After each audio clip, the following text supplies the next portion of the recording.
3 bulan setelah suaminya meninggal, Arumi menghadiri pernikahan sepupunya. Tapi calon mempelai pria itu memiliki wajah yang persis seperti mendiang suaminya. Apakah ini hanya kebetulan? Atau masa lalu suaminya menyimpan rahasia yang tak pernah ia tahu? Langit sore itu kelabu, bukan karena hujan, tapi karena mata Arumi yang tak lagi mampu membedakan terang dan suram. Semua terlihat kabur, seperti dunia ikut menunduk diam dalam duka yang belum tuntas ia kubur. Di hadapannya, sebuah amplop berwarna krem tergeletak di atas meja kayu kecil, tak jauh dari foto pernikahannya yang masih bertengger di sudut rak buku. Senyum Revan di dalam bingkai itu terasa seperti candaan semesta manis, tapi menyakitkan. Arumi menatap amplop itu lama. Ia tahu siapa pengirimnya. Ia tahu untuk apa. Tapi, yang membuat napasnya sesak adalah isi yang tertulis di dalamnya. Tangan Arumi gemetar saat membuka lipatan surat dengan segel emas, bertuliskan nama, Aileen, dan Farhan. Ia membaca perlahan, kalimat demi kalimat, sampai dadanya terasa begitu sempit. Aku ingin kau datang ke Arumi. Kau bukan hanya sepupu, tapi juga sosok kakak yang paling aku sayangi. Doakan aku di hari bahagiaku hari bahagia. Kata itu terasa begitu jauh dari dunia yang kini dihuni Arumi. Bagaimana bisa seseorang memintanya datang ke pernikahan ketika luka kehilangan suaminya belum juga mengering? Bahkan aroma bajunya masih tercium bahkan cangkir kesukaannya masih dibiarkan tak dicuci. Seolah Revan hanya keluar sebentar dan akan segera pulang. Arumi menggenggam amplop itu erat, matanya mulai panas. Tapi ia menahan air mata. Sudah cukup, ia tidak mau menangis. Lagi, tidak hari ini, datang saja. Nak, suara lembut ibu menggema dari arah dapur, seolah membaca isi pikirannya. Arumi menoleh. Aku belum sanggup, Bu, bukan soal sanggup atau tidak. Tapi kadang, yang kita anggap luka, justru sembuh saat kita berani menyentuhnya kembali. Jawab sang ibu, sambil berjalan pelan membawa 2 cangkir teh hangat ke meja ruang tamu. Arumi duduk dengan punggung lurus. Ia tahu maksud ibunya. Ia paham arah ucapan itu. Tapi tidak semudah itu memaksa diri menerima kenyataan. Tidak semudah itu berpura-pura kuat di tengah dunia yang tak lagi utuh. Dia baru pergi, Bu. Baru. Tapi hidup terus berjalan. Arumi, kau tidak bisa berhenti di tempat yang sama selamanya. Kalimat itu seperti tempelan plester pada luka yang masih menganga. Sementara Arumi hanya bisa menggenggam cangkir itu erat, menatap uap teh yang menguap, berharap kenangan yang menyakitkan juga bisa ikut lenyap bersamanya. Pagi hari menjelang pernikahan Aileen, rumah Arumi terasa lebih sunyi dari biasanya. Tidak ada suara televisi, tidak ada suara radio, dan tidak ada suara tawa Revan yang biasa terdengar dari kamar sebelah. Semua hanya sunyi dan dentingan jam dinding yang seperti menertawakannya. Setiap detik, Arumi menatap pantulan dirinya di cermin. Gaun sederhana berwarna dusty pink terbalut di tubuhnya, rambut disanggul rapi dengan beberapa helai menjuntai di sisi kanan. Wajahnya pucat, tapi mata itu masih menyimpan lautan perasaan yang belum sempat diberi nama. Revan, bisiknya pada bayangan dirinya sendiri. Kalau kau masih di sini, aku pasti tak akan merasa sekosong ini. Ia menarik napas panjang, menutup mata, lalu meraih tas kecil di atas meja. Ia sudah berjanji akan datang, setidaknya sebagai penghormatan. Terakhir pada perasaan yang pernah begitu hangat di hatinya. Lagi pula, Aileen berhak bahagia. Bukankah cinta tak boleh membuat seseorang menahan orang lain di dalam duka? Acara pernikahan itu diadakan di sebuah gedung berarsitektur modern, dengan taman kecil di sisi kiri, dan bangga-bangga putih menghiasi sepanjang pintu masuk. Saat Arumi turun dari mobil, langkahnya terasa berat. Ia menarik napas dalam-dalam. Lalu, menapakkan kaki perlahan, seolah setiap langkah adalah usaha untuk meninggalkan luka di belakang. Beberapa tamu sudah hadir, sibuk dengan obrolan dan foto bersama. Musik lembut mengalun dari pengeras suara, menciptakan suasana tenang dan sakral. Arumi melangkah masuk. Senyum dipaksakan di bibirnya. Ia menyapa beberapa kerabat main nyawap basi-basi, dengan anggukan sopan, tapi pikirannya tidak benar-benar di sana, sampai matanya menangkap sosok laki-laki yang berdiri di pelaminan, bersanding dengan Aileen. Langkah Arumi terhenti. Jantungnya seakan lupa cara berdetak. Matanya melebar, nafasnya tercekat, dan dunia tiba-tiba menjadi hening. Wajah itu, garis, rahang itu, senyum tipis di bibirnya, bahkan cara berdirinya, semua tentang laki-laki itu. Mirip sangat mirip dengan Revan. Arumi tak bisa bergerak, kakinya terpaku di tempat. Sementara mata tak berkedip menatap sosok yang kini tengah menunduk, mencium tangan Aileen dengan lembut. Tidak mungkin. Itu pasti hanya halusinasi. Mungkin karena pikirannya masih terikat pada Revan. Mungkin karena rindu yang terlalu dalam hingga wajah siapapun bisa berubah menjadi bayang kekasih yang hilang. Tapi sosok laki-laki itu menoleh. Tatapan, mereka bertemu. Dan untuk sekejap, waktu berhenti berputar. Dada Arumi sesak, tubuhnya menggigil. Ia merasa seperti diseret kembali ke hari saat ia melihat Revan untuk pertama kali, dengan tatapan yang sama, seolah mengirim pesan yang tak pernah sampai. Bibir laki-laki itu tersenyum sopan, mengangguk padanya. Arumi memutar badan dan berlari. Keluar ruangan, napasnya memburu, pikirannya kacau. Ia berdiri di balik pilar gedung, menggenggam dadanya yang terasa seperti akan pecah. Siapa dia? Bisiknya lirih. Air mata yang ia tahan sejak pagi, akhirnya luruh bukan karena duka, tapi karena kebingungan yang terlalu besar untuk dijelaskan. Wajah itu bukan sekadar mirip, itu seperti Revan yang hidup kembali. Dan untuk pertama kalinya, sejak kematian Revan, Arumi takut pada harapannya sendiri. Arumi berdiri terpaku di balik tiang marmer, yang berdiri megah di sisi pintu masuk aula. Jemarinya mencengkeram keras tali tas kecil di tangannya. Seolah itu satu-satunya pegangan yang membuat tubuhnya tidak terjatuh. Napasnya pendek-pendek, seperti habis berlari jauh. Padahal kenyataannya, ia hanya mencoba melarikan diri dari satu hal yang tak pernah ia sangka akan ia temui hari ini. Wajah Revan, bukan kenangan, bukan foto, bukan mimpi tapi nyata, hidup, bernapas, berdiri beberapa meter darinya, dengan balutan setelan jas hitam yang pas di tubuh tinggi tegap itu. Apa aku sudah gila? Bisiknya, hampir tak terdengar. Ia menyandarkan tubuh pada dinding, menutup mata, berharap semuanya hanya ilusi, karena otaknya masih belum sepenuhnya siap menerima kepergian Revan. Tapi saat ia membuka mata lagi, keraguan itu tidak juga reda. Langkah pelan menghampirinya. Suara tumit sepatu wanita terdengar mendekat. Arumi buru-buru menyeka wajahnya sebelum Aileen muncul dengan senyum sumringah dan mata berbinar.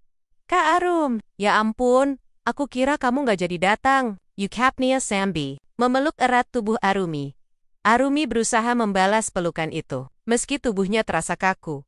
Kamu cantik banget hari ini, Lin, gumamnya. Suara lirih dan bergetar. Terima kasih. Tapi, kamu kenapa? Mukamu pucat banget, kamu sakit? Tanya Aileen sambil meraih pipi Arumi khawatir. Arumi menggeleng cepat. Enggak, cuma terlalu banyak yang dipikirin. Aileen mengangguk. Maklum, lalu menggandeng tangan Arumi, masuk kembali ke dalam aula. Ayo, Kak, aku kenalin kamu ke calon suamiku. Namanya Farhan, ucap Aileen polos. Langkah Arumi terhenti sesaat. Nama itu menusuk seperti pisau kecil. Farhan, Revan, bahkan nama mereka nyaris terdengar serupa.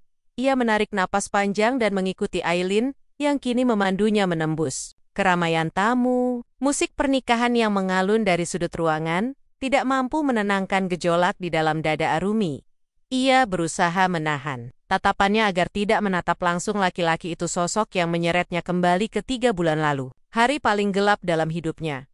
Dan kini, di depan mata, laki-laki itu berdiri, menyambutnya dengan tangan terbuka. Assalamualaikum, Farhan, ucapnya, sopan dengan senyum tipis. Suara itu, nada bicaranya, matanya yang teduh. Arumi tidak bisa berbohong pada dirinya sendiri. Lelaki ini benar-benar secara mencengangkan sangat mirip dengan Revan. Bukan hanya sekilas, tapi nyaris identik. Dari kerutan halus di sekitar mata, hingga caranya membungkuk kecil saat menyapa. Semuanya membuat Arumi ingin berteriak.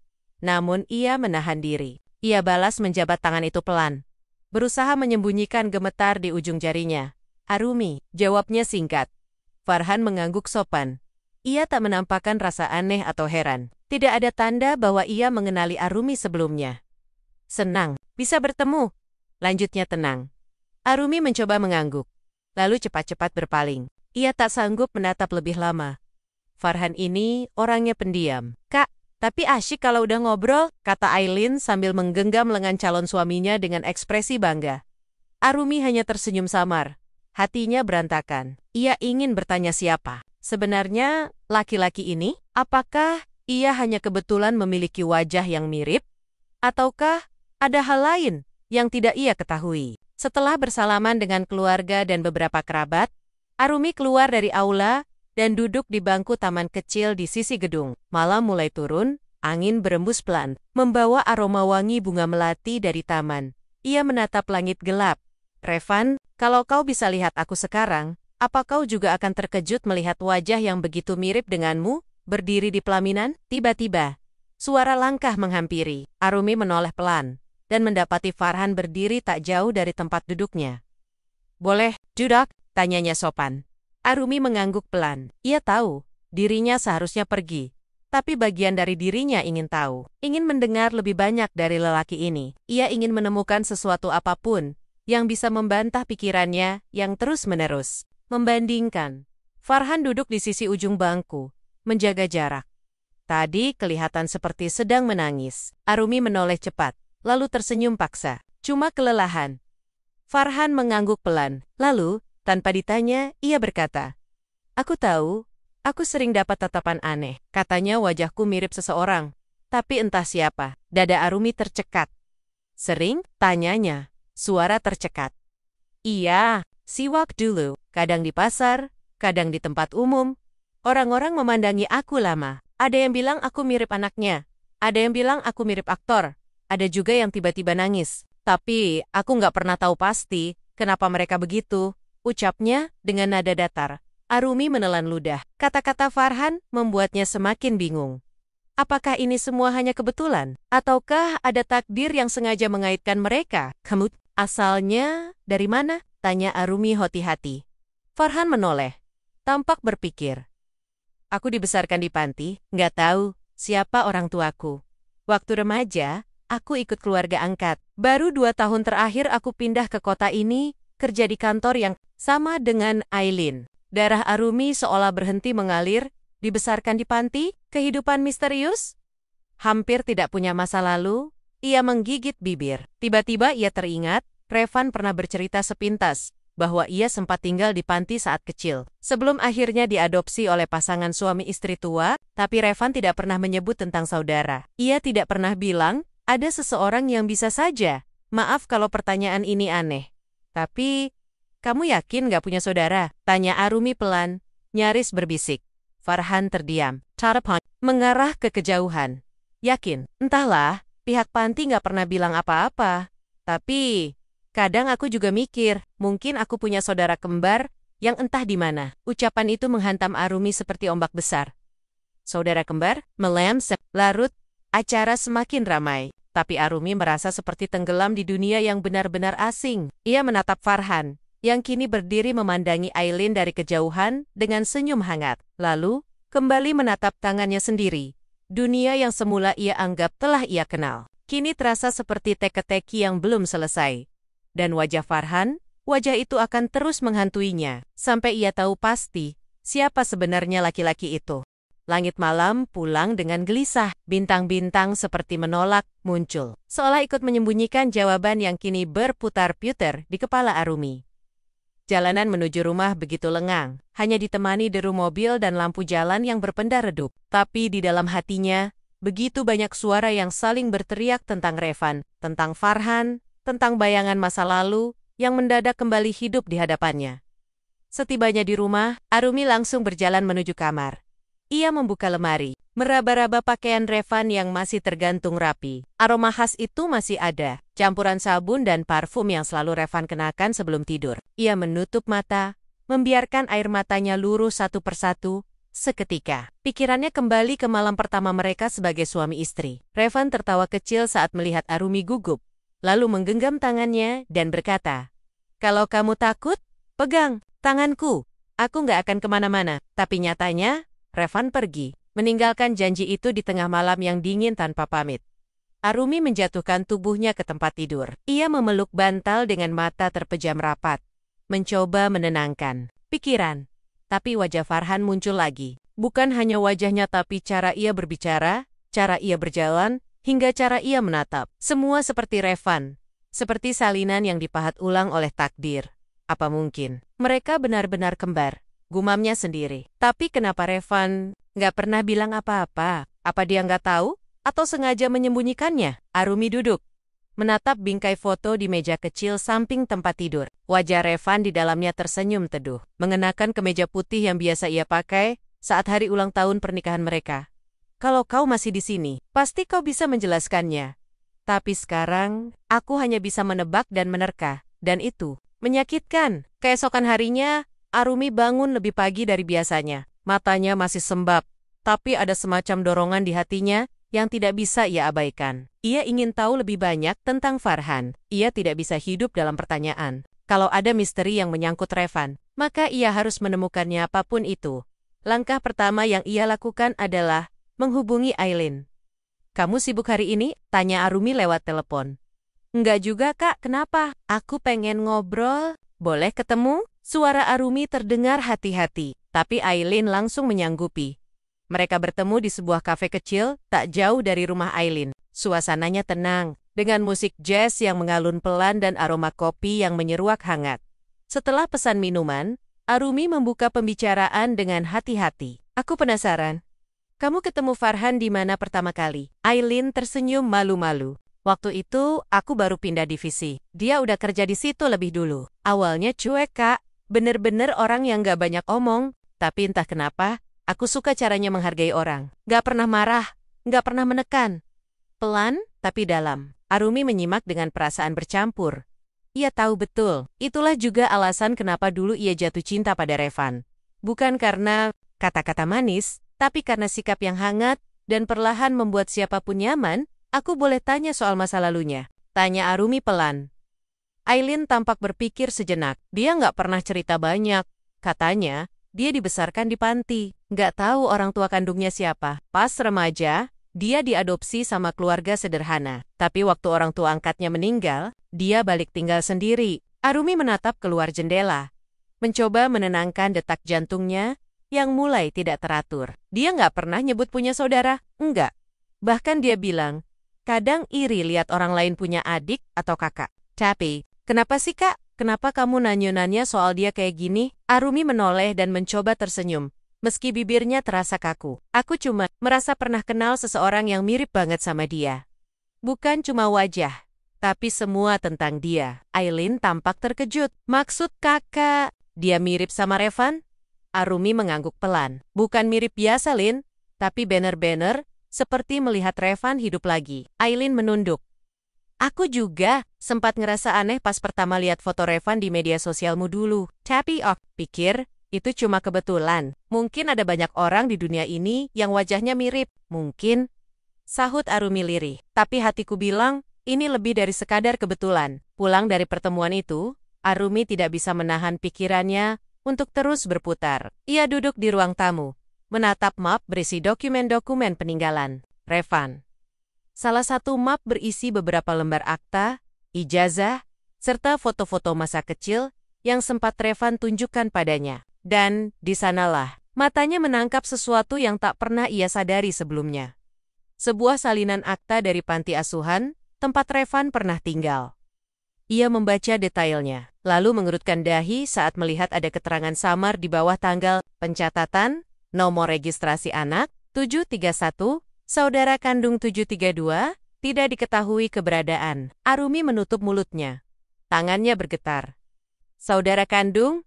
Nomor berikutnya? Apa mungkin Revan memang punya saudara kembar, dan selama ini tidak tahu? Apa mungkin saudara itu adalah Farhan? Malamnya, Arumi memberanikan diri menulis pesan untuk Farhan. "Hai, maaf kalau ini mendadak, tapi aku ingin bicara.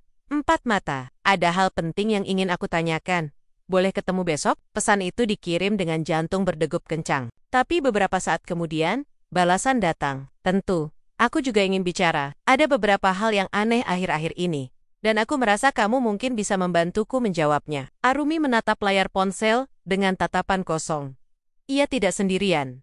Farhan juga merasakan ada yang tidak biasa, dan mungkin hanya mereka berdua yang cukup dekat dengan benang takdir ini untuk mengurai semuanya hingga ke akar terdalam. Langit pagi menyambut dengan keraguan, mendung tipis, menggantung tanpa hujan, seolah menggambarkan suasana hati Arumi yang tak menentu. Ia duduk di sebuah taman kota yang sepi, mengenakan blus panjang dan celana kain yang sederhana. Di pangkuannya, Map berisi dokumen dari masa lalu Revan tertata rapi, dengan satu lembar salinan akta dari panti asuhan yang terus ia genggam erat. Farhan datang 15 menit kemudian. Ia mengenakan jaket abu-abu dan celana gelap, membawa 2 gelas kopi dalam kantong kertas. Ketika melihat Arumi, senyum tipisnya muncul tulus, tapi jelas menyimpan banyak hal yang belum terucap. "Maaf lama," ucapnya sambil menyerahkan 1 gelas kopi ke tangan Arumi. "Terima kasih." Arumi menyambutnya dengan anggukan kecil, lalu mempersilakan Farhan duduk di bangku panjang yang sama. Sesaat, keheningan menggantung di antara mereka. "Aku nggak tahu harus mulai dari mana," kata Farhan akhirnya. "Aku juga," jawab Arumi. "Tapi, kurasa kita sama-sama merasa ada yang ganjil." Farhan mengangguk pelan. Matanya menatap lurus ke depan, ke arah anak-anak yang bermain di taman. Tapi pikirannya jelas tidak berada di sana. "Aku sering mimpi, Mbak, tentang tempat yang aneh, rumah besar berwarna coklat tua, dengan tangga melingkar di tengah ruang tamu. Di mimpi itu, aku selalu melihat seorang anak laki-laki duduk di lantai, menangis, sambil memeluk boneka rusak. Aku nggak tahu siapa dia. Tapi, entah kenapa, aku ngerasa aku kenal." Arumi menoleh cepat. "Kamu mimpi itu sejak kapan?" Farhan berpikir sejenak.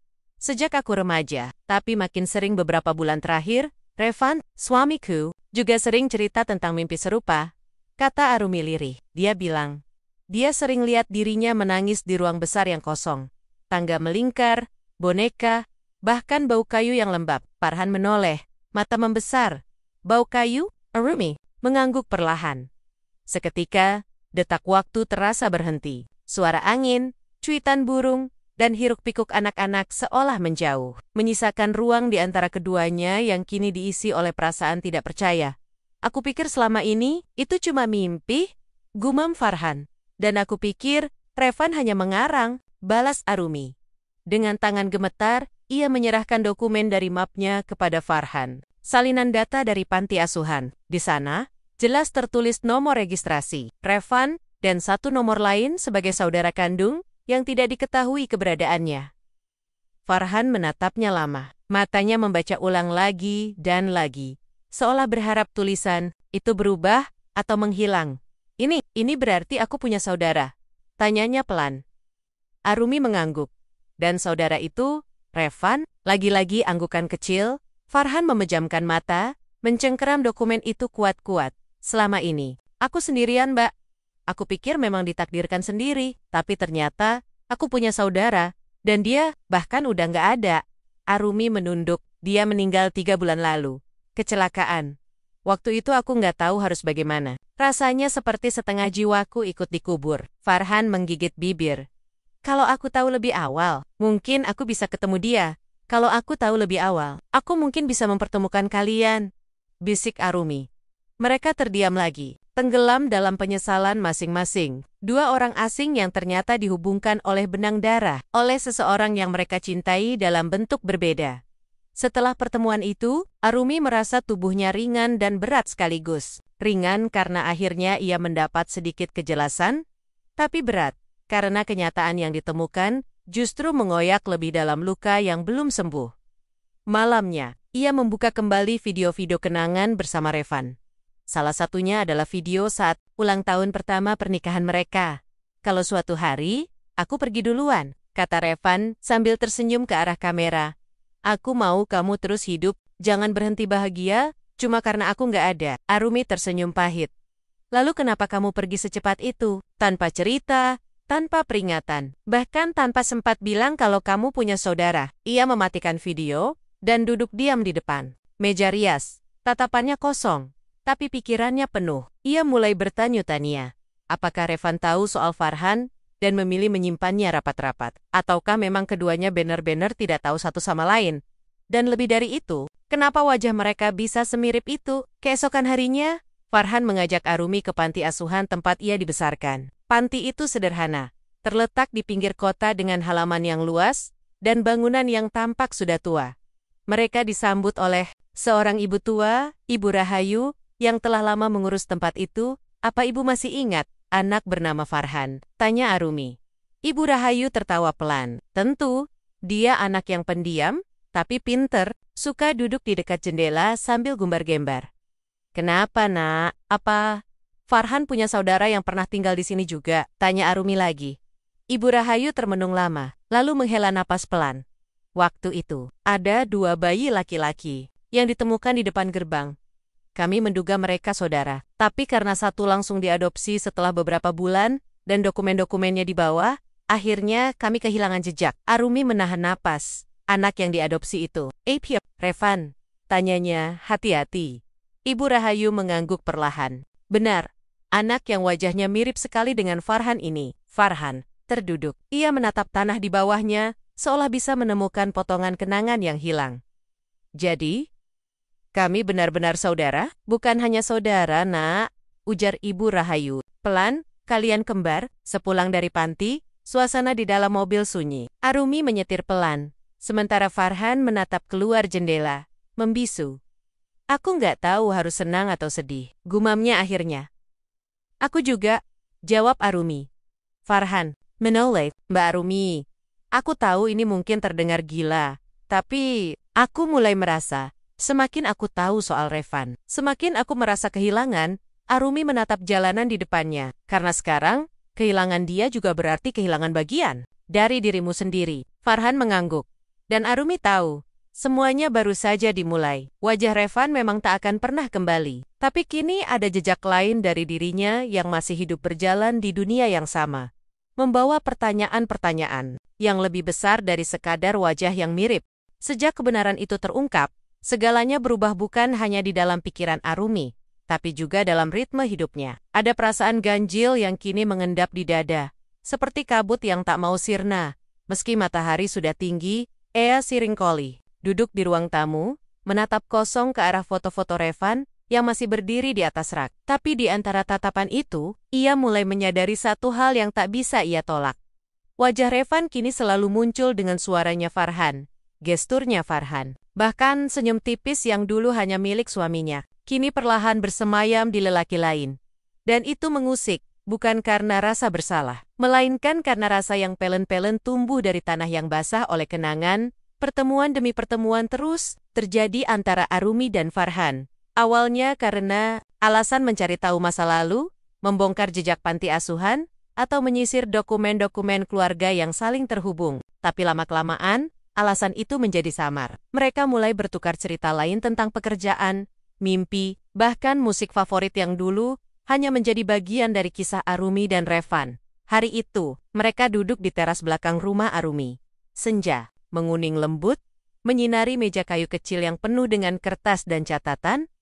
Aku suka suara gitar akustik, tenang, tapi dalam, kata Farhan sambil menyeruput teh.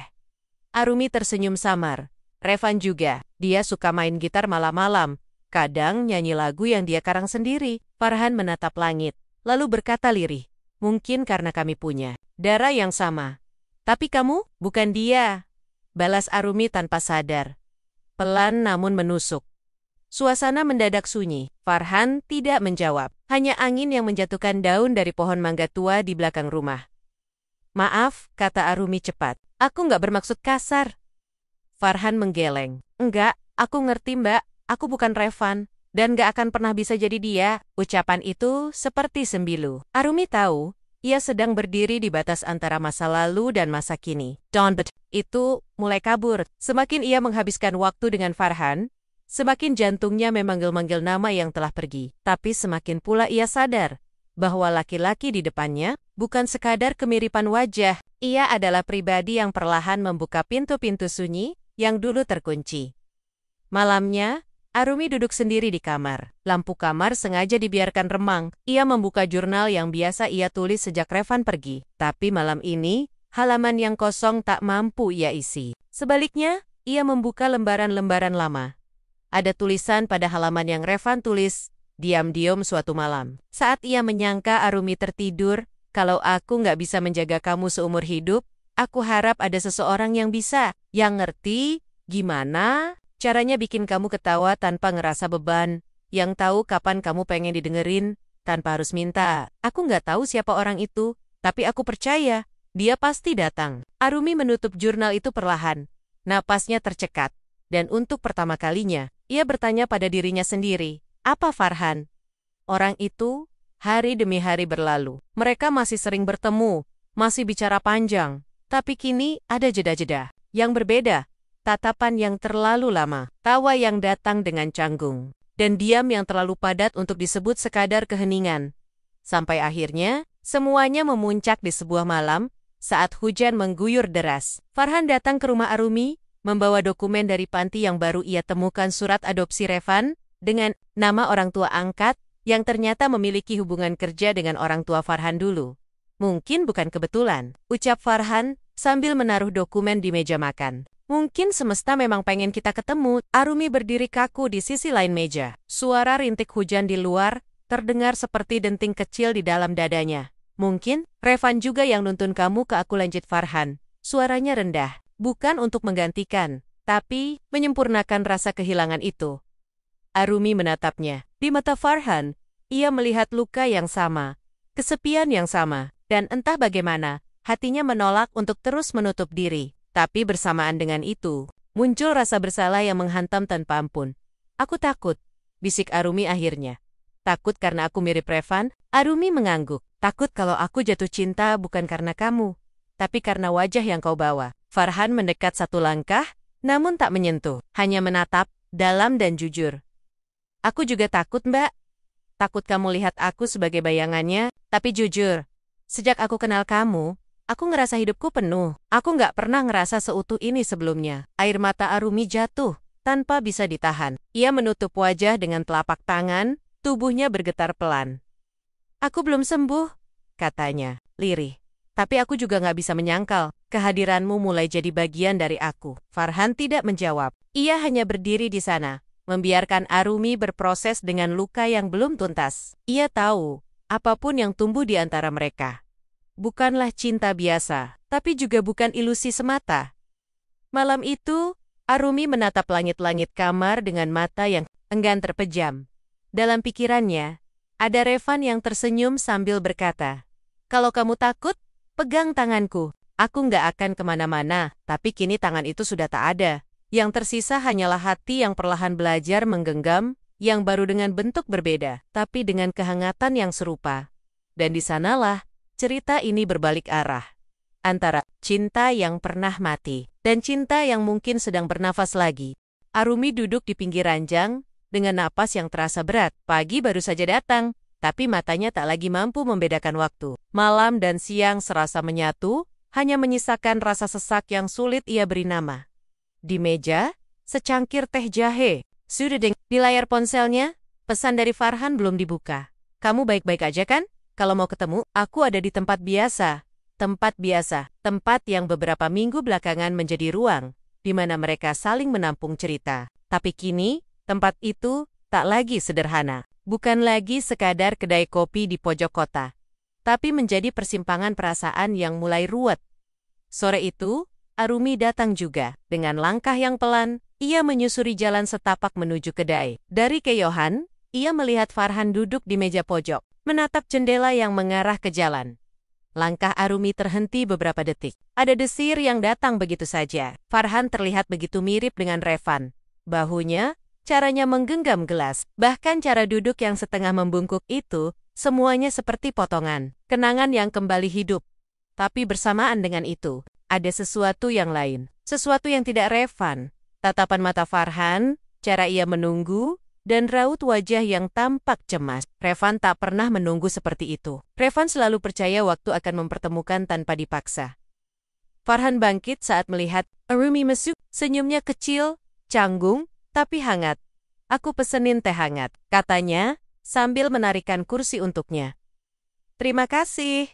Keduanya duduk, diam, seperti dua orang yang sedang menunggu keberanian untuk bicara lebih dulu. "Aku tahu kamu mungkin marah atau bingung, tapi aku cuma pengen bilang satu hal," kata Farhan akhirnya. "Aku nggak nyari kamu buat gantiin siapapun. Aku datang ke hidupmu bukan buat isi ruang kosong yang ditinggal Revan, tapi karena aku ngerasa hidupku nemuin sesuatu yang hilang waktu ketemu kamu." Arumi mengangkat wajahnya pelan. "Farhan, aku nggak bisa bohong. Ada bagian dari diriku yang mulai berharap. Tapi aku juga takut bahwa yang aku rasa ini bukan karena kamu, tapi karena wajahmu, karena aku belum siap benar-benar kehilangan Revan." Farhan mengangguk. Aku ngerti, aku nggak minta kamu buat langsung tahu jawaban dari semua ini. Aku cuma pengen kamu tahu. Aku nggak main-main. Arumi menarik napas dalam-dalam. Kalau semua ini salah, dan kita terlalu jauh. Nanti, kalau ini salah, balas Farhan, biar waktu yang bilang. Tapi kalau ini benar, jangan kita yang malah menolak. Diam kembali datang. Tapi kali ini bukan karena canggung, melainkan karena keduanya tahu. Mereka sedang berdiri di tepi jurang yang tak terlihat. Langkah kecil bisa berarti segalanya, jatuh atau terbang. Beberapa hari kemudian, Arumi menerima telepon dari kakak, Revan and Johnny. Suaranya terdengar dingin Lioris Menuda. Kamu dekat sama seseorang yang mirip Revan? Arumi terdiam, lalu menjawab pelan, ya? Dia adik kembar Revan. Apa? Suara Anjani terdengar terkejut, lalu meningkat. Kenapa kamu nggak cerita ke keluarga? Kenapa kamu nyari sendiri? Aku nggak tahu harus mulai dari mana, dan aku juga nggak tahu ini penting buat kalian atau bukan. Anjani tertawa sinis. Kamu tahu nggak betapa hancurnya orang tua Revan waktu tahu dia kecelakaan? Dan sekarang, kamu dekat sama seseorang yang wajahnya persis anak mereka. Aku nggak sengaja, Mbak. Kami dipertemukan, tapi kamu bisa menghindar. Kamu bisa berhenti sekarang sebelum makin jauh.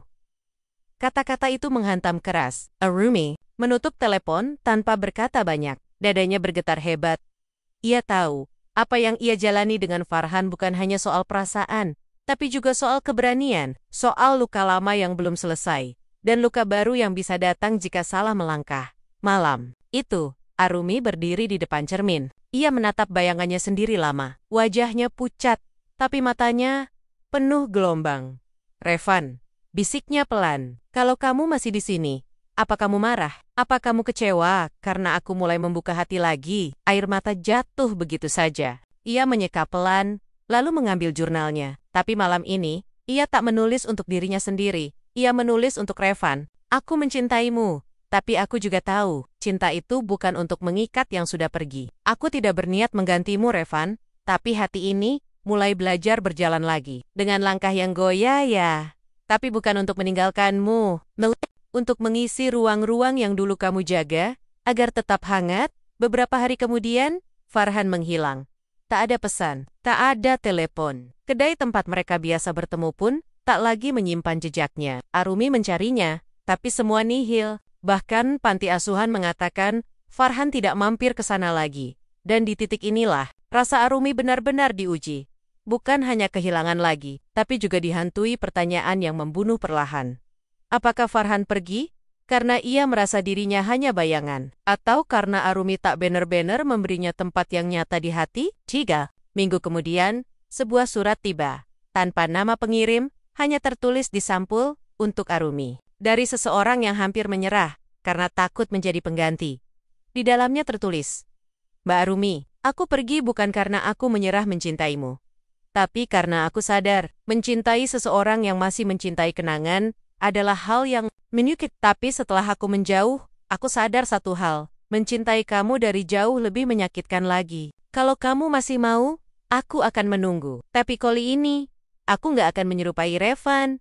Aku akan jadi aku Farhan. Kalau kamu memilih menutup pintu, aku bisa terima. Tapi kalau masih ada celah, aku akan ketuk sepelan yang kamu butuhkan. Farhan memeluk surat itu dengan air mata yang tak bisa lagi ia bendung. Untuk pertama kalinya dalam waktu yang panjang, ia tahu pasti apa yang harus ia lakukan. Cinta bukan tentang mengganti, tapi tentang menerima. Dan Farhan, bukan bayangan Revan. Ia adalah terang baru yang datang di ujung lorong duka. Langkah Arumi pelan saat menyusuri jalan menuju tempat yang sudah lama ia hindari.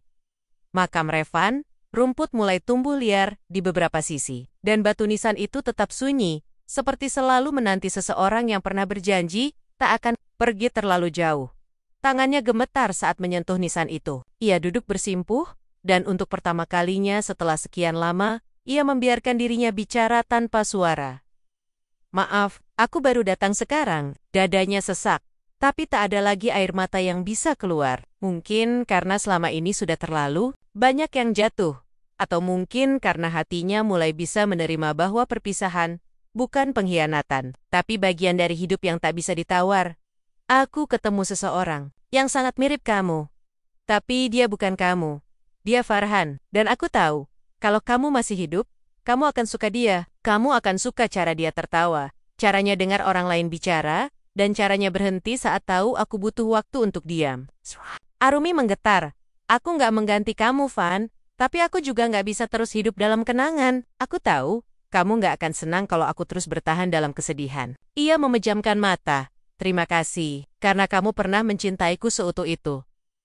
Tapi Sekerong, izinkan aku mencintai lagi. Bukan karena aku lupa kamu, tapi karena kamu sudah membuat hatiku mampu menerima cinta yang baru. Beberapa hari setelahnya, Arumi berdiri di depan sebuah bangku taman yang sangat ia kenal. Tempat ini bukan hanya saksi awal hubungannya dengan Farhan, tapi juga tempat pertama kali ia merasa bahwa hidupnya belum benar-benar berakhir setelah Revan pergi. Di sana, Farhan duduk. Tatapannya menyapu rerumputan, lalu berubah saat melihat Arumi datang. "Mbak," suaranya pelan, penuh harap. Arumi tak menjawab, ia hanya duduk di sampingnya, lalu membuka tas kecil yang ia bawa. Ia mengeluarkan secari kertas salinan surat Revan yang pernah ia tulis di jurnal. Farhan menerimanya tanpa kata. Ia membaca perlahan. "Kalau aku nggak bisa jaga kamu seumur hidup, aku harap ada seseorang yang bisa." Farhan membaca sampai habis, lalu menatap Arumi. "Kamu yakin?" Arumi mengangguk kecil. "Aku nggak akan pernah benar-benar sembuh dari kehilangan Revan. Tapi aku juga tahu, aku nggak ingin terus hidup sendiri, hanya karena takut disalahkan oleh masa lalu." Farhan menggenggam tangan Arumi dengan hati-hati, seolah takut merusak sesuatu. "Yang Rap, aku nggak minta kamu melupakan Revan. Aku cuma mau jadi bagian dari hidupmu, dengan cara yang kamu butuhkan." Arumi menatap tangan mereka, yang kini menyatu. Untuk pertama kalinya, genggaman itu terasa tepat. Bukan pengganti, tapi pengisi ruang yang dulu kosong. "Farhan," kata Arumi pelan. "Kalau kamu siap berjalan pelan denganku, aku siap membukakan pintu itu." Farhan tersenyum. Dan kali ini, senyuman itu tak menyerupai siapa-siapa. Bukan bayang Revan, bukan tiruan dari masa lalu. Senyuman itu milik Farhan sepenuhnya. Dan Arumi tahu, ia tidak sedang menggantikan. Ia sedang membuka lembaran baru yang berakar dari luka, tapi tumbuh karena harapan. Waktu berlalu, dan tak semua hal kembali seperti dulu. Tapi ada yang berubah, dan perubahan itu bukan akhir dari segalanya, melainkan awal dari sebuah keberanian. Arumi perlahan mulai tertawa lagi, tapi bukan tawa yang penuh penyangkalan. Ia belajar bicara tentang Revan tanpa merasa bersalah pada Farhan. Dan Farhan, ia tidak mencoba menjadi orang lain. Ia menjadi dirinya sendiri, orang yang hadir dengan kesabaran dan cinta yang tidak pernah menuntut. Hubungan mereka tidak selalu mulus. Ada hari-hari di mana bayang Revan masih mengintip dari sela-sela Kenengen, tapi kini, bayangan itu bukan hantu yang menghantui, melainkan cahaya kecil yang menuntun. Dan disinilah, cinta benar-benar menjadi nyata bukan karena sempurna, tapi karena dipilih. Meski penuh luka, suatu sore, Farhan membawa Arumi ke sebuah bangunan kecil. Sebuah rumah tua yang direnovasi ulang. Di pintu masuknya, tergantung papan kayu bertuliskan, "Rumah Kenangan dan Harapan." "Apa ini?" tanya Arumi heran. "Tempat buat anak-anak panti asuhan," jawab Farhan. "Kita bangun ini buat mereka yang kehilangan tempat pulang, sama seperti kita dulu." Arumi mematung. Air matanya kembali jatuh, tapi kali ini bukan karena luka, melainkan karena rasa syukur. Di antara kehilangan dan pertemuan, mereka menemukan satu hal yang paling dalam. Cinta sejati bukan hanya tentang siapa yang pertama datang, tapi siapa yang tetap tinggal, meski tahu luka itu belum sepenuhnya sembuh. Dan, hari itu, untuk pertama kalinya sejak Revan pergi, Arumi merasa utuh. Langit pagi itu mendung, tapi di halaman sebuah rumah sederhana bercat putih gading, suasana justru sebaliknya hangat dan penuh senyum. Di tengah aroma kayu manis dari dapur, suara tawa anak-anak menggema dari ruangan utama, tempat Arumi dan Farhan duduk bersama sekelompok anak panti yang mereka asuh. Rumah itu bukan rumah biasa. Rumah Kenangan dan Harapan. Itulah namanya. Sebuah tempat yang mereka bangun bukan hanya dari uang dan tenaga, tapi dari luka, kehilangan, dan cinta yang tidak lagi bersandar pada masa lalu. Di rumah itu, setiap dinding punya cerita, setiap sudut menyimpan harapan.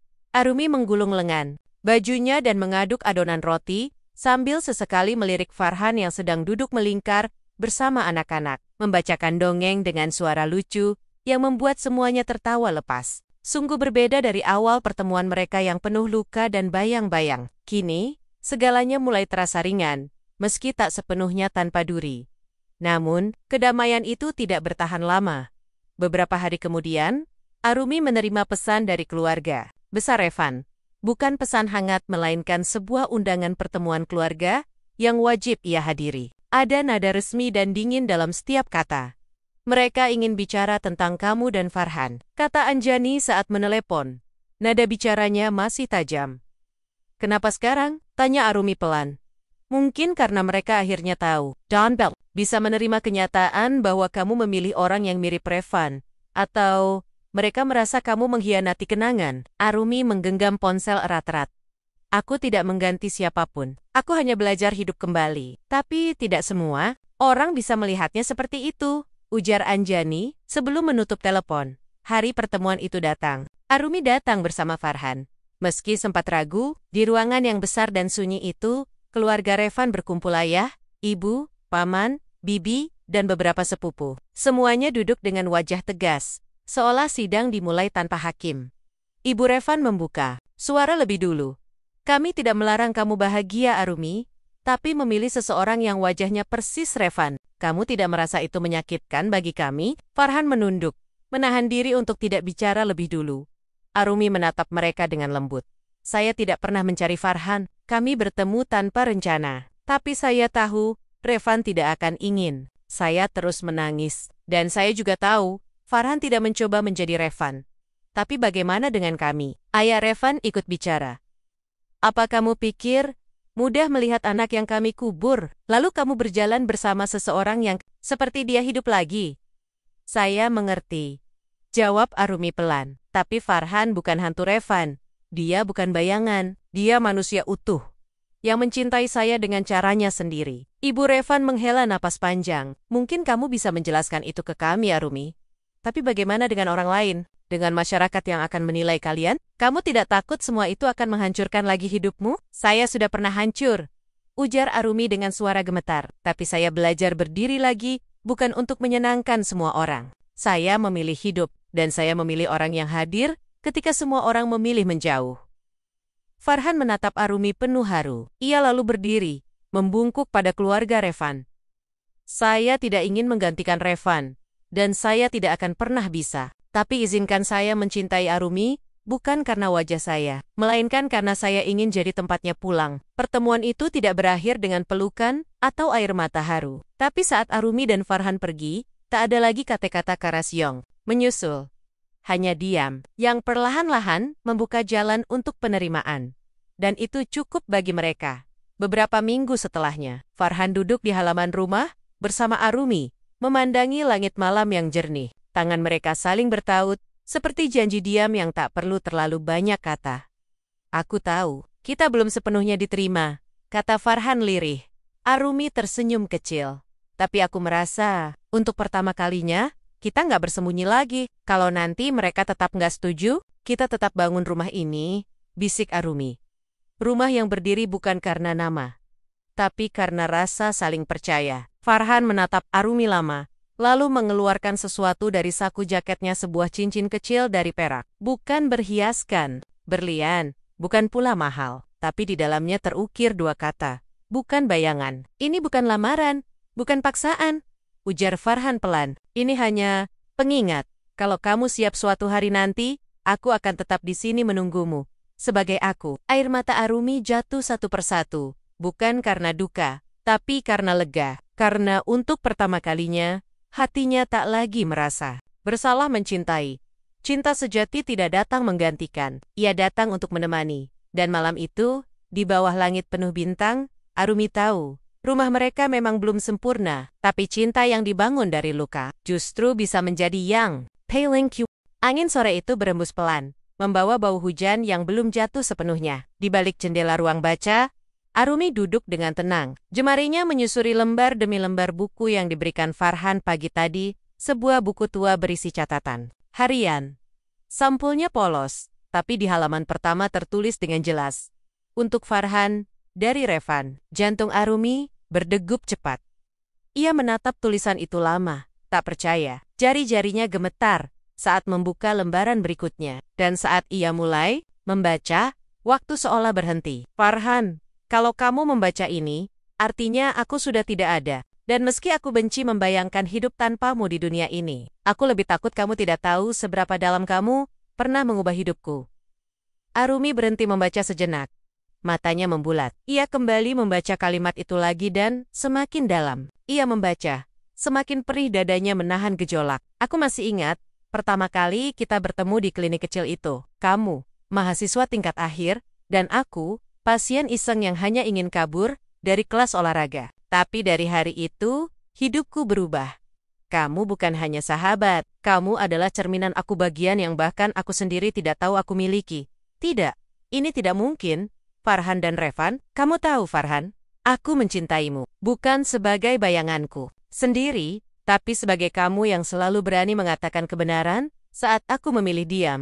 Tapi saat aku bertemu Arumi, kamu lebih berani lagi, karena kamu membiarkan aku bahagia bersamanya. Meski itu artinya, kamu harus menghapus perasaanmu sendiri.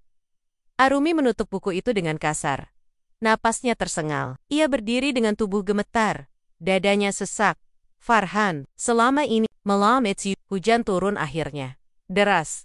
Tapi tidak sebanding dengan derasnya emosi di dalam dada. Arumi. Farhan sedang memperbaiki selang air di halaman belakang ketika Arumi mendatanginya. Farhan, ia menoleh, tersenyum. Tapi senyumnya runtuh. Begitu melihat wajah Arumi. Ada yang ingin kamu jelaskan padaku? Tanya Arumi pelan. Tapi nadanya menusuk. Farhan diam. Ia menurunkan peralatannya. Kamu sudah baca buku itu ya? Arumi mengangguk. Kenapa kamu nggak pernah bilang? Farhan menarik napas panjang. Karena itu bukan cerita yang perlu dibuka. Kalau kamu belum siap, aku nggak pernah mau kamu merasa hidup dalam kebohongan. Tapi kamu menyembunyikannya. Aku menyimpannya. Karena ini bukan hanya tentang aku. Ini tentang Revan. Tentang seseorang yang memilih bahagia, tapi juga membawa luka orang lain bersamanya. Arumi mengusap wajahnya. Air hujan dan air mata bercampur. Jadi, kamu dulu mencintai dia? Farhan tak menjawab, tapi diamnya cukup untuk menjelaskan segalanya. Dan aku? Aku bagian dari kisah kalian? Atau hanya pengalih dari rasa sakit yang kalian simpan? Farhan melangkah mendekat. Kamu bukan pelarian, kamu adalah tempat baru. Tempat di mana luka bisa berubah jadi harapan. Lalu kenapa kamu terus mendekatiku? Suara Arumi meninggi. Apa karena aku pernah jadi miliknya? Tidak, Farhan memotong. Suara beratnya teredam hujan. Aku mencintaimu karena kamu bukan, karena Revan, justru karena aku tahu seperti apa Revan memandangmu. Aku tahu kamu bukan milik siapa-siapa, bahkan bukan milik kenangan itu. Arumi menunduk, lututnya lemas. Hatinya seperti disayat. Kenapa semua ini begitu rumit? Bisiknya. Farhan menggenggam tangannya. Karena cinta nggak pernah sederhana, Arumi. Dan kalau aku bisa memilih ulang, aku tetap memilih untuk jatuh cinta padamu. Bukan sebagai bayangan masa lalu, tapi sebagai Farhan yang baru. Yang tidak lagi, sembunyi di balik apapun. Malam itu, Arumi duduk sendiri di kamar. Buku itu terbuka lagi di pangkuannya. Tapi kali ini, ia tidak membaca dengan amarah. Di halaman terakhir, Revan menulis, kalau suatu hari kamu membaca ini Farhan, dan kamu sudah berani mencintai seseorang tanpa merasa bersalah, maka kamu sudah jauh lebih kuat daripada aku pernah bayangkan. Arumi memeluk buku itu. Ia tidak tahu bagaimana harus melanjutkan, tapi satu hal yang pasti cinta yang ia jalani. Kini bukan tentang siapa yang datang lebih dulu, bukan tentang siapa yang lebih tulus, tapi tentang siapa yang berani tinggal dan jujur, meski risiko kehilangan begitu besar. Esok paginya, Arumi menemui Farhan di dapur. Ia duduk tanpa kata, menatap pria itu yang tampak ragu bahkan untuk menoleh. Aku butuh waktu, kata Arumi. Pelan. Farhan mengangguk. Ambillah semua yang kamu butuhkan. Aku tetap di sini. Arumi tersenyum tipis. Tapi jangan pergi ya, meski aku nggak tahu apakah aku masih bisa mencintaimu dengan cara yang sama. Farhan menatap matanya dengan tenang. Aku nggak pernah ingin jadi yang sama. Aku hanya ingin jadi satu-satunya yang kamu butuhkan saat kamu siap. Dan untuk pertama kalinya, setelah malam yang begitu berat, Arumi tidak merasa sendiri. Ia merasa dilihat, didengar, dan diterima bukan sebagai warisan dari kenangan Revan, tapi sebagai Arumi yang belajar memahami bahwa hati punya banyak ruang dan masa lalu tak harus menjadi penjara untuk melangkah ke depan. Hari itu cerah, Tapi berbeda dari pagi biasanya, suasana di dalam rumah Arumi justru dipenuhi keheningan. Tak ada aroma roti dari dapur. Tak terdengar suara anak-anak yang biasanya berlarian sambil tertawa. Rumah itu seperti ikut menahan napas, seakan sedang menunggu sesuatu yang penting untuk terjadi. Arumi berdiri di depan cermin, mengenakan gaun sederhana berwarna biru langit, rambutnya disanggul rapi, tanpa perhiasan mencolok. Wajahnya bersih, hanya dihias tipis oleh riasan lembut. Namun yang paling berbeda adalah sorot matanya tenang, tapi tegas, seperti seseorang yang akhirnya berdamai, bukan dengan dunia, tapi dengan dirinya sendiri. Di tangannya tergenggam dua benda, foto Revan dan cincin pemberian Farhan. Ia menatap foto itu lama. Wajah lelaki yang dulu mengisi harinya dengan tawa, peluk hangat, dan janji-janji kecil yang tak pernah sempat usang. Tapi bersamaan dengan itu, hatinya tak lagi sesak. Tidak seperti dulu, saat setiap kenangan menjadi luka. Kini kenangan itu menjadi bagian dari dirinya, bukan untuk ditangisi, tapi untuk dihargai. Ia meletakkan foto itu ke dalam kotak kayu, bersama surat-surat lama, dan menguncinya pelan. Terima kasih, karena kamu pernah menjadi bagian terindah dari hidupku. Tapi Sekerong, aku harus melanjutkan perjalananku. Farhan berdiri di halaman rumah, memandangi langit. Di tangannya ada kertas kecil tulisan tangan dari Arumi yang ia terima tadi pagi. Aku tidak tahu kemana kaki ini akan membawaku, tapi kalau kamu sabar, mungkin aku akan kembali. Dan kalau saat aku kembali, kamu masih menungguku. Kita bisa mulai dari awal, tanpa beban siapapun. Ia tidak tahu harus berharap atau melepaskan. Tapi hatinya tenang, karena sejak awal, ia tahu. Mencintai Arumi berarti membiarkannya memilih jalannya sendiri, tanpa mendesak atau menuntut. 1 minggu berlalu, lalu 2. Rumah itu tetap hidup. Anak-anak tetap belajar dan tertawa. Tapi ada ruang kosong yang tak bisa diisi siapapun. Farhan tetap menjalani harinya, membantu di dapur, memperbaiki keran bocor, menulis di ruang kerjanya. Tapi hatinya tetap mengarah ke satu titik yang tak pernah bergeser, ke tempat Arumi berdiri terakhir kali sebelum pergi. Sampai akhirnya, di pagi yang tidak istimewa secara cuaca, tapi luar biasa dalam makna, Arumi kembali, tanpa pengumuman, tanpa suara langkah yang disengaja. Hanya suara pintu pagar yang berderit pelan, dan bayangan tubuh yang berdiri di ambang pintu dapur. Farhan yang sedang mencuci piring, menoleh. Arumi berdiri di sana, dengan wajah yang sama tenang, namun lebih utuh dari sebelumnya. Farhan hanya bisa menatapnya. Tak ada kata, hanya napas yang tertahan di dada. Aku sempat berpikir untuk gak kembali, ujar Arumi pelan. Tapi di tempat manapun aku pergi, gak ada yang rasanya seperti pulang. Farhan menutup keran air, perlahan menghampirinya. Jadi sekarang kamu di sini untuk tinggal? Arumi mengangguk. Kalau kamu masih mau membangun rumah ini bersamaku, bukan rumah batu dan atap, tapi rumah yang bernama cinta. Rumah yang kita isi bersama, bukan dengan bayangan masa lalu, tapi dengan harapan masa depan.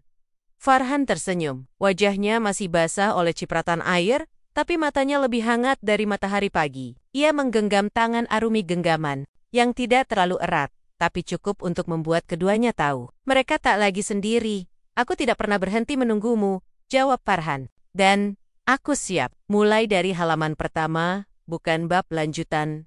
Waktu berjalan.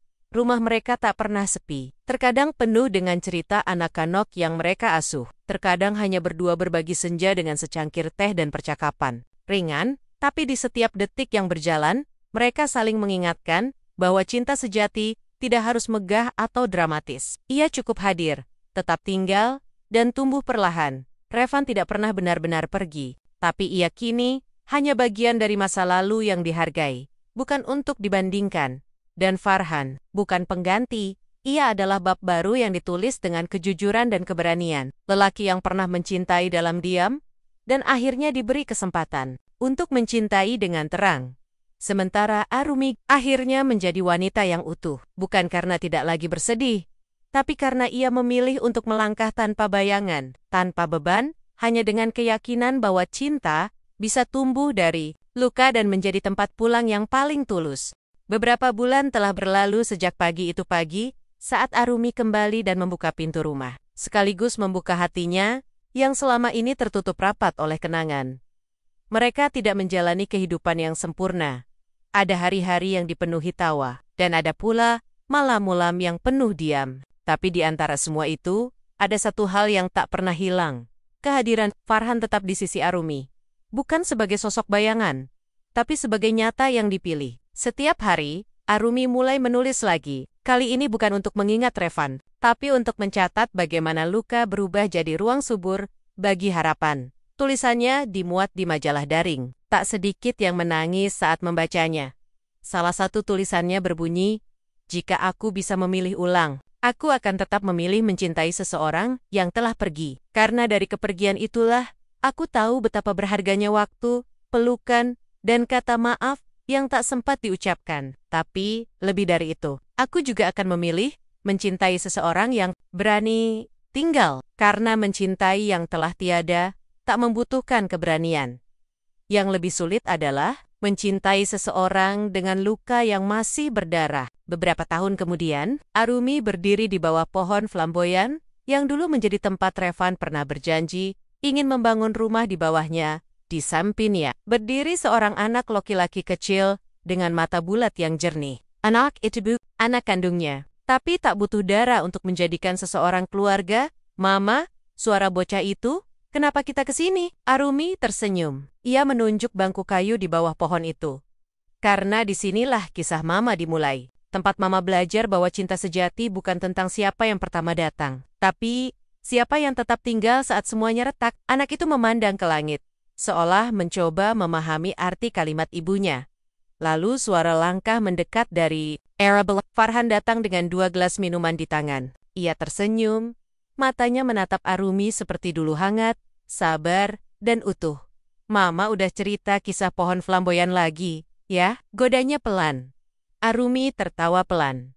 Setiap tahun harus supaya dia tahu bahwa semua orang punya luka, tapi tak semua orang punya keberanian untuk memeluknya. Farhan mengangguk.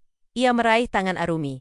"Terima kasih, sudah pulang." Arumi menatapnya, lalu menjawab, lirih, "Terima kasih, sudah tetap tinggal." Dan di bawah pohon itu tempat, di mana dulu janji dibuat dan hati retak cinta, baru tumbuh. Tanpa kenangan pahit, tanpa bayangan. Hanya 2 hati yang memilih untuk menyembuhkan. Satu sama lain, karena dalam hidup, kita mungkin tidak bisa memilih siapa yang datang lebih dulu, tapi kita selalu bisa memilih siapa yang pantas kita ajak pulang.